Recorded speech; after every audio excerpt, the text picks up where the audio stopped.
Assalamualaikum warahmatullahi wabarakatuh. Alhamdulillahirabbil alamin.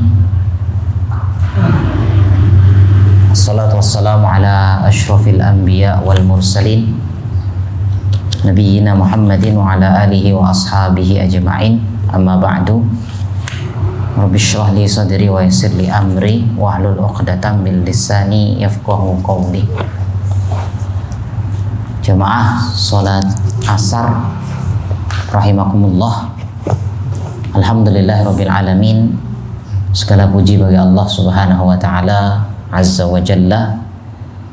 Pada sore hari ini 11 Ramadan 1442 Hijriah.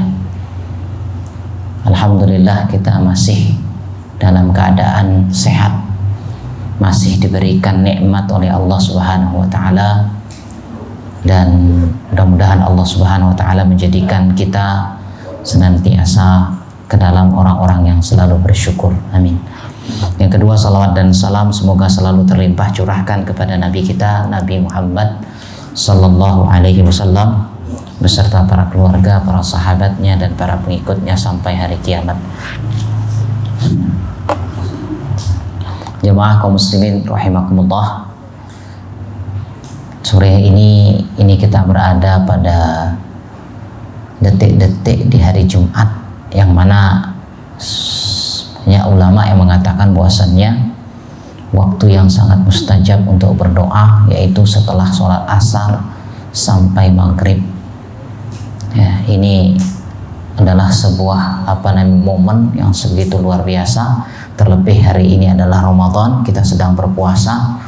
Kita memohon terus berdoa kepada Allah, ya, mudah-mudahan Allah menerima amal ibadah kita, mengampuni dosa-dosa kita semuanya. Amin ya rabbal alamin. Kemudian juga mungkin sedang ada kejadian di di laut Selat Bali, ya, yaitu kapal selam yang belum ditemukan, yang artinya kabarnya insya Allah oksigennya hanya tinggal sampai besok pagi. Nah, ini harus segera dikeluarkan. Ya, mudah-mudahan mereka yang ada di dalamnya itu diberikan keselamatan, ya, oleh Allah Subhanahu wa taala. Jika ada yang muslim, ya, mudah-mudahan artinya diberikan meninggal yang syahid oleh Allah Subhanahu wa taala. Amin. Jamaah rahimakumullah, kita lanjutkan, yaitu masih membahas surat Al-Ghasyiyah, yang mana kita membahas sudah dari ayat 1 sampai ayat 16. Hari ini kita akan lanjutkan ke ayat berikutnya. Allah Ta'ala berfirman, A'udzubillahi minasyaitonirrajim. Afala yanzuruna ilal ibili kaifa khuliqat wa ilas samai kaifa rufi'at wa ilal jibali kaifa nusibat wa ilal ardi kaifa sutihat fadzakir innama anta mudzakkir lasta alaihim bimusaytir illa man tawalla wa kafar fayu'adzibuhu Allahul 'adzabal akbar inna ilayna iyabahum summa inna alayna hisabahum. Jemaah rahimakumullah, di ayat 17 Allah Ta'ala mengatakan, afala yanzuruna ilal ibili kaifa khuliqat. Tidakkah mereka melihat terhadap unta, ibil, bagaimana dia diciptakan. Kemudian Allah Ta'ala mengatakan wa ilas sama'i kaifa rufi'at, dan lihat pula, yaitu langit, bagaimana ditinggikan. Wa ilal jibali kaifa nusibat, dan kepada gunung-gunung bagaimana dia ditegakkan atau ditancapkan. Wa ilal ardi kaifa sutihat, dan lihat bumi ini bagaimana dihamparkan. Jemaah rahimakumullah, di ayat yang keempat ini, 4 ayat ini, Kalau kita lihat sebelumnya Allah bercerita tentang orang-orang yang tidak percaya akan hari kiamat, akan hari kebangkitan. Maka kita akan di sini kita akan diajak berbicara. Jadi mereka akan diajak berbicara, yaitu lihat tuh tentang ibil. Lihat bagaimana 4 ayat yang tadi Allah sebutkan. Kenapa Allah sebutkan di sini? Karena ya ini sesuai dengan konteksnya. Kenapa? Karena yang diajak berbicara adalah orang-orang Arab. Al-Quran diturunkan kepada, artinya dengan bahasa mereka. Kita tahu orang-orang Arab ini kan tipenya adalah berkelana, nomaden, ya, pergi ke sana ke sini, nomaden, ya. Maka orang yang seneng istilahnya kesana kemari, warawiri, ya, melakukan perjalanan, safar, ya, bahkan naik gunung, hiking dan sebagainya, maka Allah perintahkan lihat 4 ini. Dan kalau kita kembali ke tafsir Ibnu Katsir, ini berbicara artinya biasanya bisa mengalami ini adalah orang-orang Badui yang tidak punya rumah, pindah sana sini. Kenapa? Karena kalau melihat pada dirinya, dia akan melihat unta. Kalau dia melihat ke atas, dia melihat langit. Kalau dia melihat sekitar, dia akan melihat gunung. Kalau dia melihat bawah, dia akan melihat bumi. Ini untuk orang-orang yang memang senang berkelana. Ya, terlebih di sini dimulai dengan ibil, unta. Kenapa Allah perintahkan mereka untuk melihat unta? Ada apa? Ternyata Masya Allah dalam penciptaan unta ini, Masya Allah, ada sesuatu yang sangat-sangat luar biasa. Ya, unta adalah seekor hewan yang Masya Allah berbeda dengan hewan-hewan yang lain. Ya. Sehingga unta ini identik dengan Jazirah Arab. Ya. Bahkan ya kalau dijadikan plesetan sama orang-orang itu, ya mohon maaf ya, Arab itu unta. Ya. Unta itu identik dengan Arab. Kenapa? Kalau kita lihat negeri Jazirah Arab adalah negeri yang tandus, negeri yang gurun pasir. Kalau kita lihat di gurun pasir, kalau Masya Allah ya, yang sudah berangkat ke sana, melihat bagaimana gurun pasir itu seakan-akan tidak ada ujungnya, tidak ada tepinya. Bagaimana luar biasa panasnya. Dengan cuaca Jazirah Arab itu bisa mencapai 50 derajat Celcius.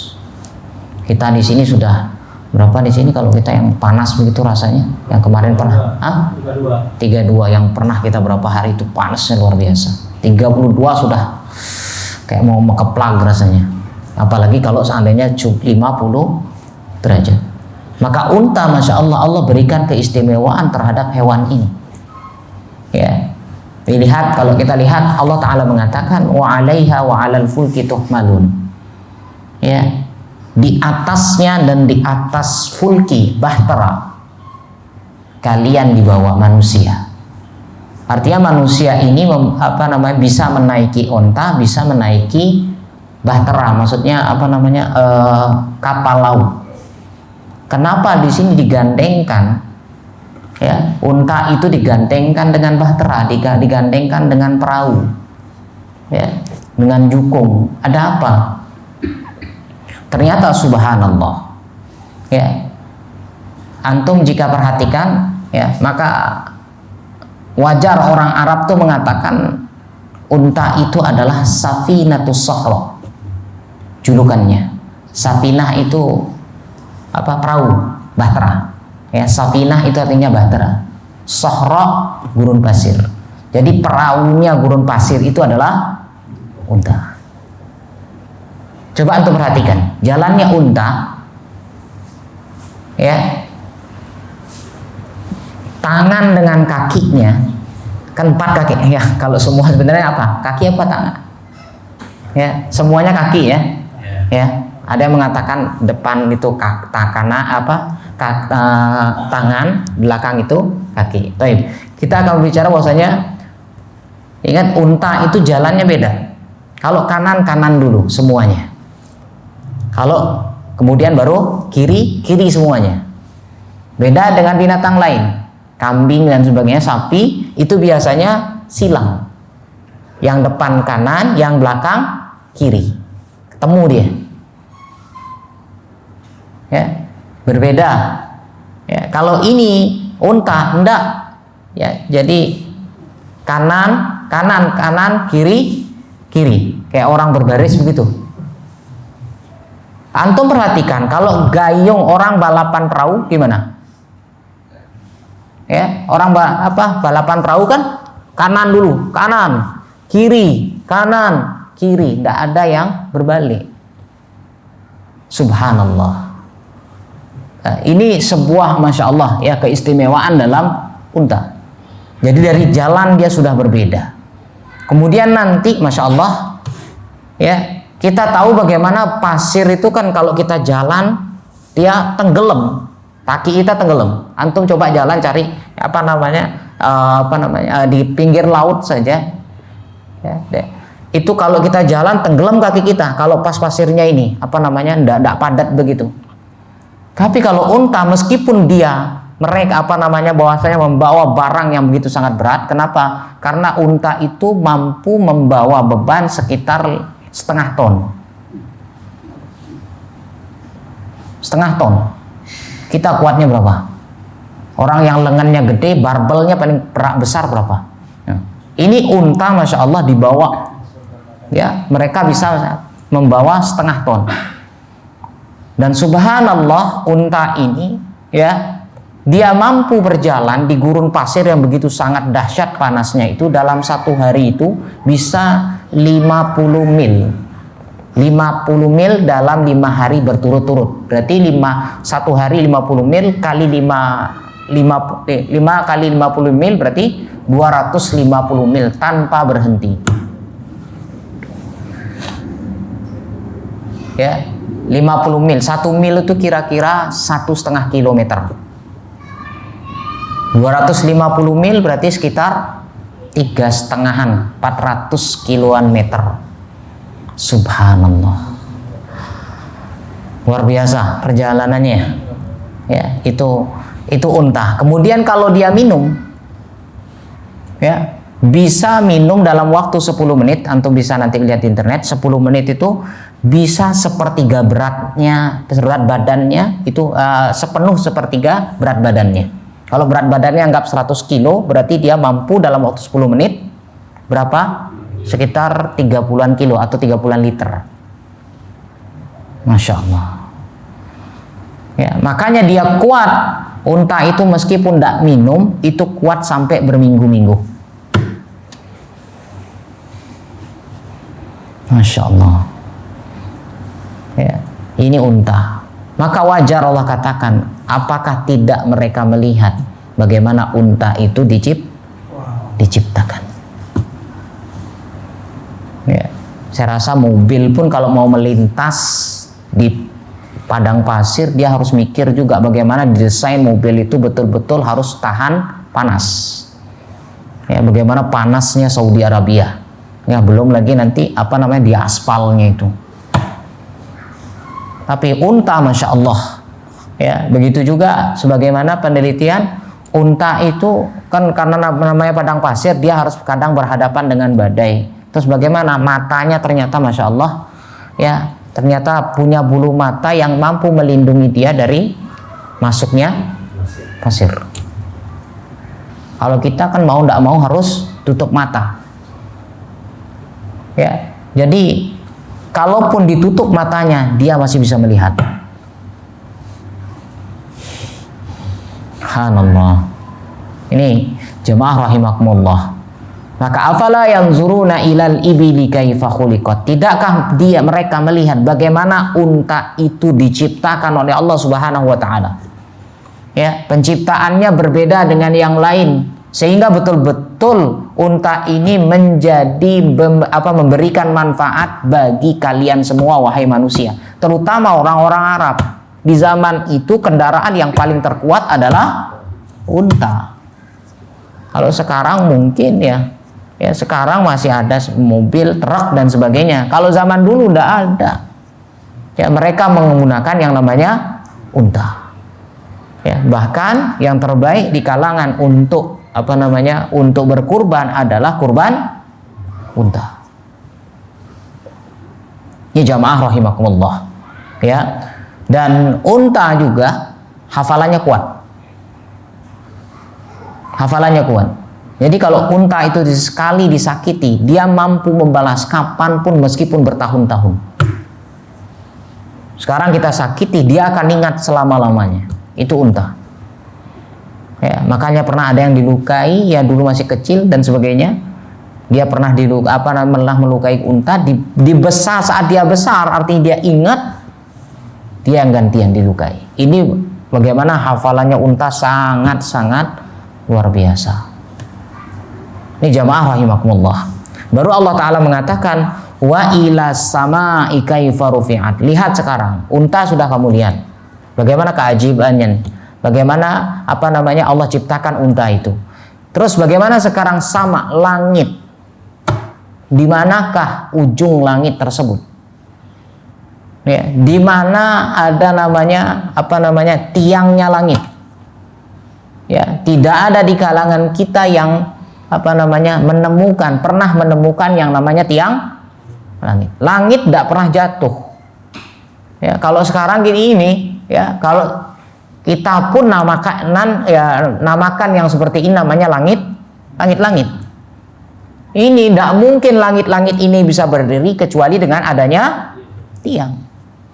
Tapi langit yang ada di hadapan kita, subhanallah, yang luas ini ternyata tidak ada sama sekali tiangnya. Namun dia dapat berdiri secara tegak. Bahkan langit itu berlapis-lapis. Wa ilal jibali kaifa nusibat. Lihatlah kemudian kepada jibal, gunung. Bagaimana gunung itu ditancapkan. Ya. Jadi gunung itu menjadi pasak. Wal jibala autada.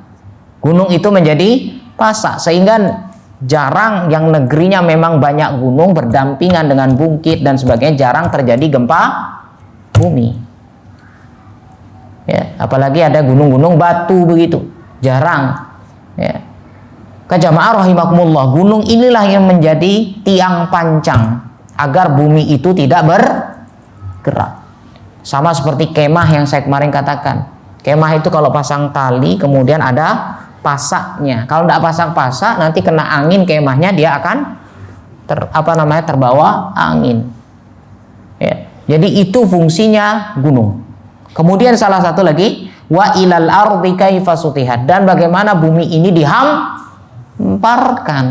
Bayangkan kalau bumi ini bentuknya nanjak, apa yang akan terjadi?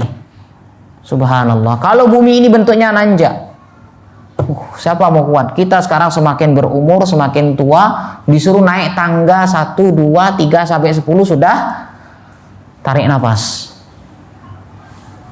Tapi Allah buat bumi ini ternyata juga dihamparkan, sehingga kita berjalan dengan mudah. Gampang kita berjalan. Dan begitu juga bumi tidak dibuat menjadi turun. Ini jamaah rahimakumullah.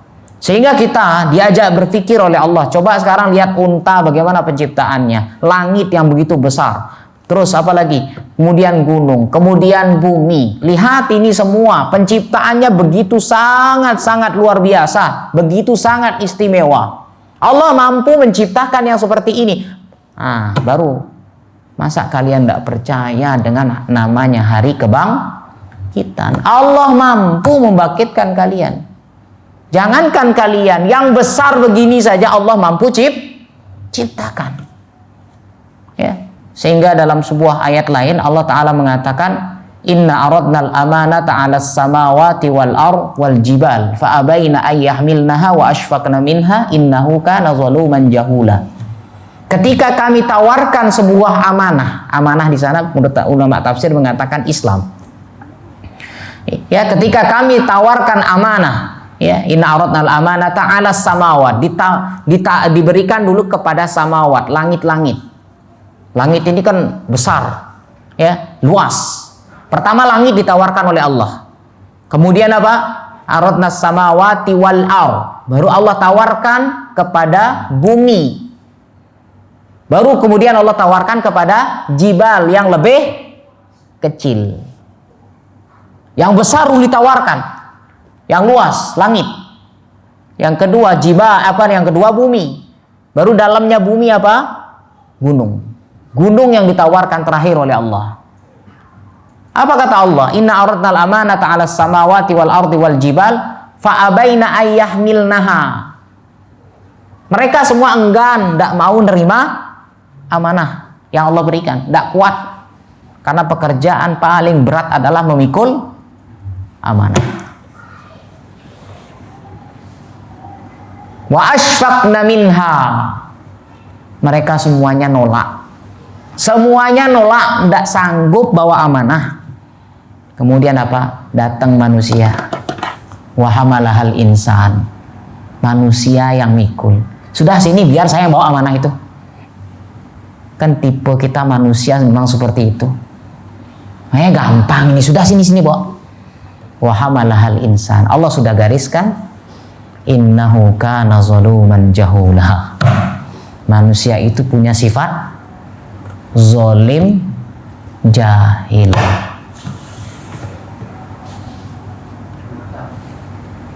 Ini jamaah rahimakumullah. Ya. Baik, kesimpulannya pada 4 ayat ini kita diajak berpikir kepada Allah. Ya. Kita diajak berpikir tentang hari kebangkitan. Allah mampu menciptakan langit yang luas, yang besar. Allah mampu menciptakan yang lebih kecil daripada itu, terlebih kebangkitan manusia. Demikian mungkin pada kajian kita pada sore hari ini, mudah-mudahan ada manfaatnya. Barakallahu fikum. Wassallallahu ala nabiyyina Muhammad. Subhanakallah bihamdika asyhadu an la ilaha illa anta astaghfiruka wa atubu ilaik. Assalamualaikum warahmatullahi wabarakatuh.